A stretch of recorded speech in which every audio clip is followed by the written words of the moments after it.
नमस्कार, जोहार, मैं संजय और आप देख रहे हैं न्यूज झारखंड। चलिए जानते हैं सुबह से लेकर शाम तक की झारखंड की तमाम बड़ी खबरों को। छत्तीसगढ़ से पलामू आ रही बस से हथियार बरामद, 8 पिस्टल समेत कई हथियार बरामद, एक गिरफ्तार। एटीएस ने पलामू पुलिस से किया संपर्क। छत्तीसगढ़ से पलामू आ रही एक यात्री बस से बड़ी संख्या में हथियार बरामद हुआ है। यह हथियार गैंगस्टर सुजीत सिन्हा का बताया जा रहा है। हथियारों की बरामदगी यात्री बस में जांच के दौरान हुई। पलामू पुलिस ने एक व्यक्ति को गिरफ्तार भी किया है। पुलिस इसे कुख्यात डॉन सुजीत सिन्हा गिरोह के खिलाफ बड़ी सफलता मान रही है। हथियार बरामदगी को लेकर एटीएस ने पलामू पुलिस से संपर्क साधा है। पलामू पुलिस ने यात्री बस से 8 पिस्टल समेत कई हथियार बरामद किए हैं। बरामद सभी हथियार सेमी ऑटोमेटिक हैं, जिनकी बाजार में लाखों रुपए में कीमत है। आशंका जताई जा रही है कि किसी बड़ी घटना को अंजाम देने और गिरोह को जो है खड़ा करने के लिए हथियारों को मंगाया जा रहा था। हालांकि इन हथियारों का इस्तेमाल कहाँ हो सकता था यह स्पष्ट नहीं हो सका है। पुलिस इस मामले की विस्तृत तफ्तीश में जुटी हुई है। स्कूलों में बच्चों की होगी आंख जांच, मिलेगा निःशुल्क चश्मा। झारखंड के सरकारी स्कूलों के बच्चों की आंखों की जांच 1 सितंबर से की जाएगी। जिन बच्चों को चश्मे की आवश्यकता होगी उन्हें निःशुल्क चश्मा भी दिया जाएगा। स्कूली शिक्षा व साक्षरता विभाग, स्वास्थ्य विभाग के संयुक्त तत्वाधान में यह अभियान चलाया जाएगा। राज्य के सभी स्कूलों में विद्यालयवार 1 सितंबर से 21 सितंबर तक बच्चों की आंखों की प्रारंभिक जाँच की जाएगी। इसमें स्कूलों के नामित एक शिक्षक बच्चों की आंखों की जाँच करेंगे। बच्चों को नजदीक और दूर के अक्षर शब्द पढ़वाए जाएंगे। जिन बच्चों की आंखों में समस्या दिखेगी उन्हें क्लस्टर स्तर पर लगाए जाने वाले कैंप में आंखों की विस्तृत जांच कराई जाएगी। क्लस्टर कैंप 3 अक्टूबर से 20 अक्टूबर तक सभी प्रखंड के सामुदायिक स्वास्थ्य केंद्र में आयोजित होना है। इसमें बच्चों को दवा दी जाएगी, आंखों का पावर लिया जाएगा और चश्मा बनाने की प्रक्रिया शुरू की जाएगी। झारखंड में मानसून हुआ कमजोर, 23 को झारखंड में अच्छी बारिश के आसार। झारखंड में मानसून के अगले 24 घंटे तक कमजोर रहने के आसार हैं। हालांकि कल से फिर से जोर पकड़ने की उम्मीद है। राज्य समेत राज्य के कुछ भागों में अगले 24 घंटे में हल्के से मध्यम दर्जे की बारिश के आसार हैं। वहीं अगले ही दिन यानी कि 23 अगस्त को झारखंड के सभी स्थानों पर अच्छी बारिश होने का पूर्व अनुमान मौसम विभाग ने लगाया है। इस दौरान संताल परगना में कहीं कहीं भारी बारिश होने का येलो अलर्ट जारी किया गया है। 8 जिलों में साइबर अपराध पर नकेल के लिए खुलेंगे थाने। झारखंड में साइबर अपराध पर नकेल कसने के लिए पुलिस कमर कस चुकी है। पुलिस मुख्यालय के प्रस्ताव पर राज्य सरकार ने 8 जिलों में नए साइबर थाना खोलने की अनुमति दे दी है। रांची, लातेहार, हजारीबाग, दुमका, बोकारो, रामगढ़, चाईबासा व सरायकेला खारसावा में एक थाने खोले जाएंगे। पुलिस मुख्यालय ने बीते दिन गृह विभाग को साइबर थानों के सृजन का प्रस्ताव भेजा था। इस प्रस्ताव पर मुख्य सचिव सुखदेव सिंह की अध्यक्षता में हुई बैठक में सहमति दे दी गई है। बता दें कि वर्तमान में 6 जिलों जामताड़ा, देवघर, गिरिडीह, धनबाद, जमशेदपुर और पलामू में साइबर क्राइम थाने 11 जनवरी 2013 से जो काम कर रहे हैं। खबरों में आगे बढ़ने से पहले आपसे रिक्वेस्ट है कि अगर आप चैनल को सब्सक्राइब नहीं किए तो प्लीज चैनल को सब्सक्राइब करके बेल आइकन प्रेस कर दे, जिससे आपको झारखंड की हर छोटी बड़ी खबर का अपडेट आप तक पहुंचता रहे। चलिए बढ़ते हैं खबरों की ओर। पलामू टाइगर रिजर्व में भालू ने ग्रामीण पर किया हमला, स्थिति नाजुक, RIMS refer. Palamu tiger reserve के बारेसाड़ रेंज में राम शैली जंगल में जंगली भालू ने एक ग्रामीण राजेंद्र मुंडा पर हमला कर दिया, जिससे राजेंद्र मुंडा गंभीर रूप से घायल हो गया। वह भैंस चराने गया था। इसी दौरान भालू ने उस पर हमला कर दिया। घटना की सूचना मिलने पर बारेसाड़ के वनपाल प्रेमजी तिवारी घटनास्थल पर पहुंचे और घायल को इलाज के लिए महुआ डांड अस्पताल ले गए, जहां इलाज के बाद उनकी नाजुक स्थिति को देखते हुए रिम्स रेफर कर दिया गया है। गारू पश्चिमी वन क्षेत्र के रेंजर तरुण कुमार सिंह के द्वारा घायल परिवारों को बेहतर इलाज के लिए अग्रिम राशि के रूप में 12,000 रुपए दिया गया है। श्रावणी मेला, इस बार नाग पंचमी और सोमवारी का अद्भुत संयोग, बाबाधाम में लगा भक्तों का रेला। सावन की 7वीं सोमवारी पर नाग पंचमी और सोमवारी का अद्भुत संयोग बन रहा है। इस सोमवारी पर बाबा मंदिर में भारी भीड़ उमड़ रही है। इसकी झलक कल रविवार सुबह से ही कांवरिया पथ पर और रूट लाइन में दिखने लगी थी। रविवार देर रात तक जत्थे में कांवरिये बाबा धाम पहुंच रहे थे तथा कांवरिया पथ में भक्तों का रेला लगा रहा। शिवगंगा से लेकर कांवरिया पथ में भीड़ के कारण जो है पैदल चलना मुश्किल हो रहा था। शिवगंगा घाट में स्नान करने वाले कांवरियों को अपनी बारी का इंतजार करते देखा गया। इस भीड़ को देखते हुए आज सोमवारी पर जो है शाम तक बाबा मंदिर में 1.5 लाख से अधिक भक्तों के जलार्पण करने की संभावना जो बताई जा रही है। सूबे में इस माह 1.25 करोड़ लोगों के राशन पर संकट। झारखंड में 1,25,00,000 से अधिक लाभुकों को अगस्त महीने में मिलने वाले राशन पर संकट है। इसका मूल कारण है कि केंद्र ने राज्य को मिलने वाले अनाज में से 74,000 मीट्रिक टन की कटौती कर दी है। अगस्त महीने के लिए निर्धारित खाद्य अन्न के कुल आवंटन लगभग 1,46,000 मीट्रिक टन के विरुद्ध 74,000 मीट्रिक टन की कटौती कर ली गई है। इसकी वजह से राज्य के आधे से अधिक लाभुकों को खाद्य अन्न नहीं मिल पाएगा। आंकड़ों के अनुसार राज्य में 2,79,00,000 लाभुकों को केंद्र अनाज देता है। इस बार करीब 50% की कटौती कर ली गई है। ऐसे में करीब 1.25 करोड़ लोगों को अनाज मिलने पर संकट गहरा गया है। कियोस्कों से मिलेगा अस्पतालों की पूरी जानकारी। स्वास्थ्य विभाग खरीदेगा 100 कियोस्कों, 3 मेडिकल कॉलेज और 20 सदर अस्पताल में होगी सुविधा। राज्य के आम लोगों के लिए अच्छी खबर है। अब अस्पतालों में आपकी बीमारी का इलाज कौन करेगा, डॉक्टर कहां बैठेंगे, उनकी टाइमिंग क्या होगी, जैसी तमाम बातों की जानकारी अस्पताल में लगे कियोस्कों के माध्यम से मिल जाएगी। स्वास्थ्य विभाग ने इसकी तैयारी शुरू कर दी है। जल्द ही अस्पतालों में यह डायनेमिक कियोस्को लगा हुआ मिलेगा। पहले चरण में 100 डायनेमिक कियोस्कों की खरीदारी की जाएगी। इस कियोस्कों की मदद से महज 20 सेकंड में किसी भी तरह की सुविधा ली जा सकती है। डायनेमिक कियोस्कों के माध्यम से मरीज और उनके परिजनों को सुविधा देने की शुरुआत पहले चरण में 3 मेडिकल कॉलेज और 20 सदर अस्पताल के साथ ही की जाएगी। पहले चरण में पलामू, हजारीबाग तथा पलामू के मेडिकल कॉलेजों तथा 20 जिलों के सदर अस्पतालों में 4-4 कियोस्कों लगाए जाएंगे। यह ट्रायल रन के तौर पर होगा। इन जगहों पर डायनेमिक कियोस्कों की सफलता को देखने के बाद बाकी अस्पतालों में भी इसे लगाया जाएगा। यह सुविधा सभी सरकारी अस्पताल में देखने को मिलेगी। मानगू सहारा सिटी दुष्कर्म मामले में स्वास्थ्य मंत्री के भाई समेत 22 लोगों के खिलाफ निचली अदालत में चलेगा ट्रायल। आरोपी बनाए जाने के खिलाफ हाईकोर्ट में दायर याचिका खारिज।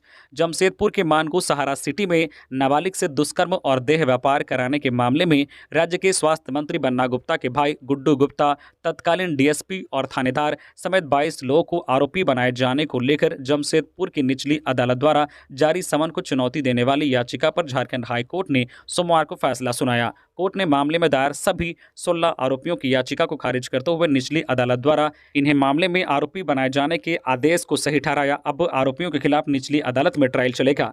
कोर्ट ने पूर्व में मामले में फैसला सुरक्षित रख लिया था। हाईकोर्ट के न्यायमूर्ति संजय प्रसाद की कोर्ट ने मामले में फैसला सुनाया है। बेतला नेशनल पार्क में हाथी ने ली महिला की जान, विरोध में सड़क जाम। बेतला नेशनल पार्क क्षेत्र के कंपार्टमेंट में खुखड़ी चुनने के लिए गई एक महिला को हाथी ने मार डाला। महिला की पहचान गाड़ी गांव की रहने वाली 42 वर्षीय मनोरमा मसोमात के रूप में की गई है। हाथी के हमले से घटनास्थल पर ही मनोरमा की मौत हो गई, जबकि उसके साथ गए अन्य लोगों ने किसी तरह भागकर अपनी जान बचाई और ग्रामीणों को घटना की जानकारी थी, जिसके बाद गांव वालों ने इसकी सूचना वन विभाग को दी। महिला की मौत के बाद ग्रामीणों में काफी आक्रोश है। विरोध में उन्होंने सड़क जाम कर दिया और मुआवजे की मांग करने लगे।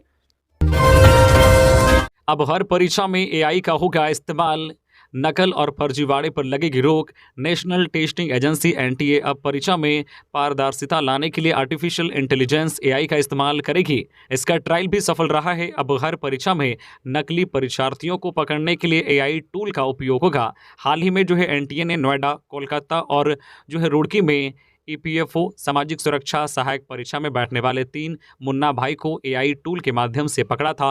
एनटीए के अनुसार ट्रायल के तौर पर दिल्ली के एक केंद्र पर परीक्षार्थियों के चेहरे की पहचान करने वाली मशीन लगाई गई थी। एक प्रत्याशी जब उससे गुजरा तो अलार्म बज गया। इससे अधिकारियों को उसके असली परीक्षार्थी होने पर संदेह हुआ। फिर आधार नंबर के माध्यम से जाँच की गई, जिसमें उसकी तस्वीर सामने आ गई। सच्चाई सामने आने के बाद अभ्यर्थी ने भी अपनी गलती स्वीकार कर ली। इसी तरह कोलकाता और रुड़की में भी एक एक मामला सामने आया, जहां अभ्यर्थी दूसरे की जगह परीक्षा देने आए थे। अमीन बहाली की प्रक्रिया जल्द शुरू करने की मांग। झारखंड प्रशिक्षित अमीन एसोसिएशन की बैठक कल रविवार को ऑक्सीजन पार्क में हुई। बैठक में अमीन बहाली की नियमावली, सिलेबस व प्रक्रिया पर चर्चा की गई। सर्वसम्मति से सरकार से शीघ्र अमीनों की बहाली निकालने की मांग की गई। मौके पर झारखंड प्रशिक्षित अमीन एसोसिएशन के केंद्रीय संयोजक अमन तिवारी ने कहा कि लंबे समय से बहाली के लिए मांग हो रही है। हाल के दिनों में सरकार ने इस पर कदम बढ़ा है। एसोसिएशन के अध्यक्ष गौरव अग्रवाल बोले, यदि अमीनों की स्थायी की गई तो राज्य में हो रहे भूमि विवाद व इससे उत्पन्न समस्याओं का निराकरण हो सकता है। बैठक में मांग की गई है कि अमीन बहाली में 1 वर्षीय सर्टिफिकेट कोर्स व 2 वर्षीय आईटीआई सर्वेयर दोनों को शामिल किया जाए।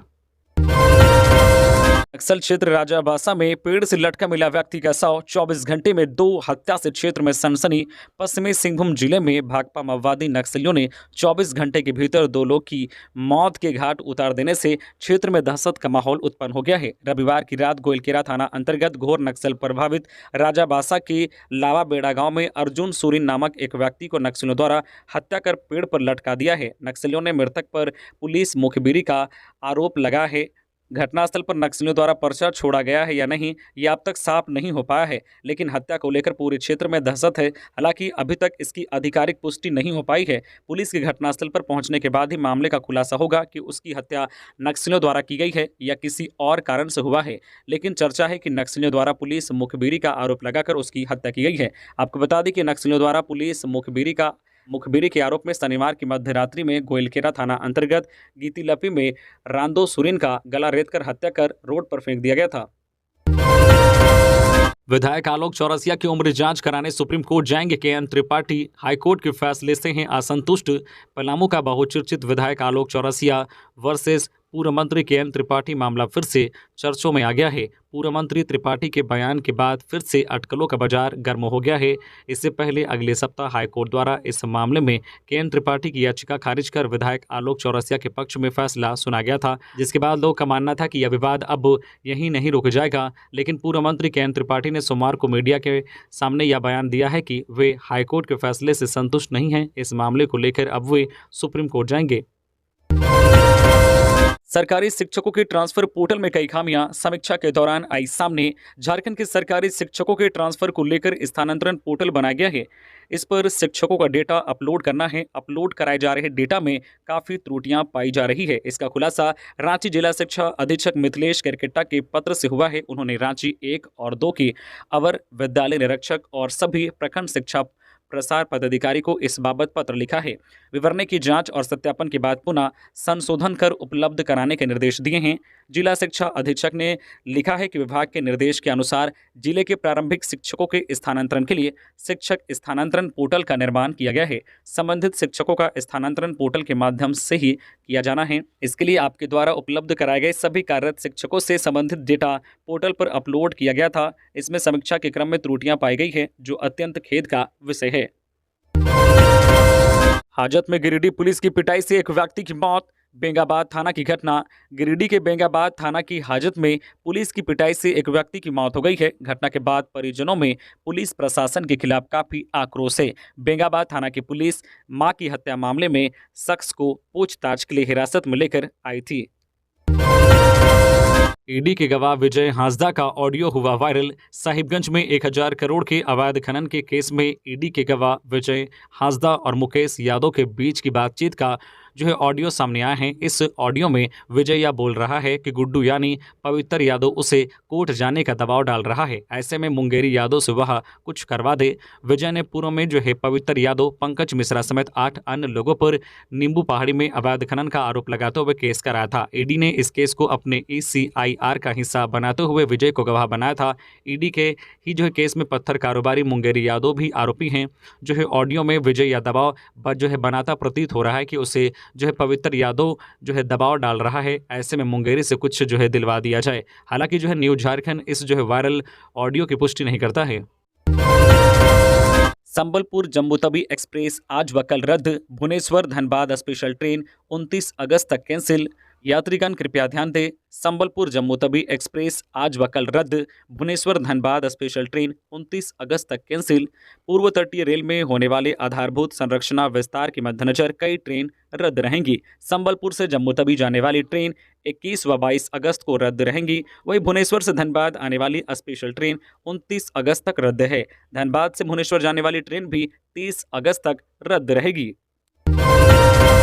चाकुलिया में नहर में नहाने के दौरान युवक डूबा, खोजबीन जारी। चाकुलिया स्थित नागा बाबा मंदिर के ठीक पीछे नहर में नहाने के दौरान 20 वर्षीय युवक शंकर गागराई डूब गया। शंकर गागराई के पिता महेश गागराई दिव्यांग हैं। वे चाकुलिया नगर पंचायत अंतर्गत वाजपेयी कॉलोनी के निवासी हैं। उन्होंने बताया कि सोमवार की सुबह शंकर नहाने के लिए नहर में गया था। हाल के दिनों में नहर में पानी छोड़े जाने के कारण नहर में काफी अधिक पानी थी। पानी के बहाव में ही शंकर बह गया है। स्थानीय गोताखोर शंकर को पानी में ढूंढने का प्रयास कर रहे हैं। अब तक कोई जानकारी नहीं मिल पाई है। निवर्तमान वार्ड संख्या 10 के पार्षद देवानंद सिंह भी दलबल के साथ डूबे हुए युवक की खोजबीन में जुटे हैं। घटनास्थल पर नहाने से पहले खोलकर रखे गए युवक शंकर के कपड़े रखे हुए हैं।